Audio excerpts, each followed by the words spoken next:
This is VOA News. I'm David Byrd.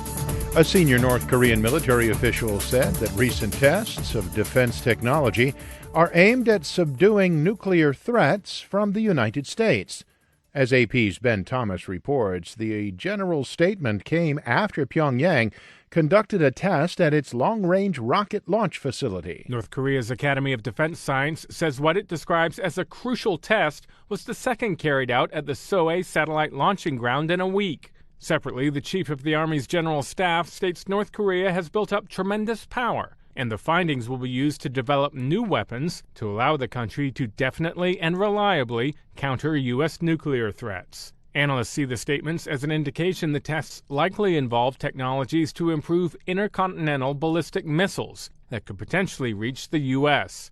North Korea has been trying to pressure the Trump administration for major concessions as Kim Jong-un's end-of-year deadline for nuclear negotiations approaches.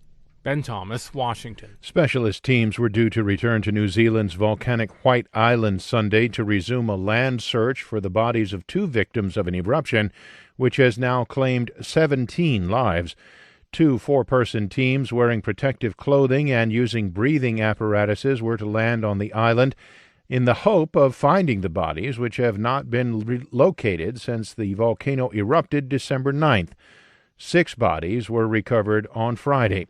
Police divers working in near-zero visibility in contaminated waters around White Island tried Saturday to find the remaining 2 victims. They did not succeed. For the first time, police have released the name of one of the people killed in the eruption. She was 21-year-old Crystal Browett, a veterinary nursing student from Melbourne, Australia. This is VOA News. A court in Khartoum sentenced former Sudanese President Omar al-Bashir on Saturday to 2 years of detention in a correctional facility. As Naba Mohedin reports, it was after he was convicted of corruption and money laundering. A court in Khartoum sentenced former Sudanese President Omar al-Bashir on Saturday to 2 years of detention in a correctional facility after convicting him of corruption and money laundering, the first verdict after his ouster last April. Bashir also has been indicted at the International Criminal Court for crimes against humanity and genocide in Darfur. More than 300,000 civilians have been killed since 2002, and the conflict has displaced some 2 million people. The verdict is the first in a series of ongoing trials against Bashir, and the first by the transitional government that has ruled the country since his removal. Naba Mohedin for VOA News, Khartoum. Clashes sparked between police and demonstrators on the streets of Beirut Saturday night after the main base of Lebanon's anti-government protests was attacked for the second time in a week. Hundreds of protesters, including women, had gathered outside the parliament before several people attacked the rally, prompting security forces to fire tear gas to push them back.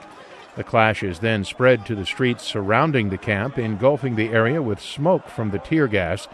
Earlier, police had fired tear gas to chase away a group of men thought to be affiliated with Shiite Amal and Hezbollah, who attacked the main base of the anti-government protesters in downtown Beirut.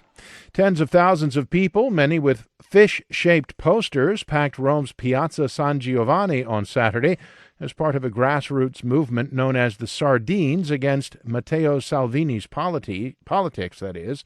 Emer McCarthy reports. Protesters denounced Salvini, whose anti-immigrant Italy first rhetoric has resonated with many other voters.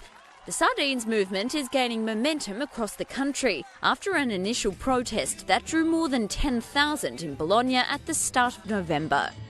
Salvini has dragged the League from the edge of extinction to become Italy's largest party in just 6 years, prompting an uncompromising line on law and order, and promising big tax cuts in defiance of European Union budget rules. Critics say he promotes hatred with his social media attacks on marginalised groups like illegal immigrants, but his message has resonated with many in a country that has still not recovered from the financial crisis of a decade ago. And at the annual Army-Navy football game with President Donald Trump watching, the Navy midshipmen defeated the Black Knights of Army 31-7. I'm David Byrd, VOA News.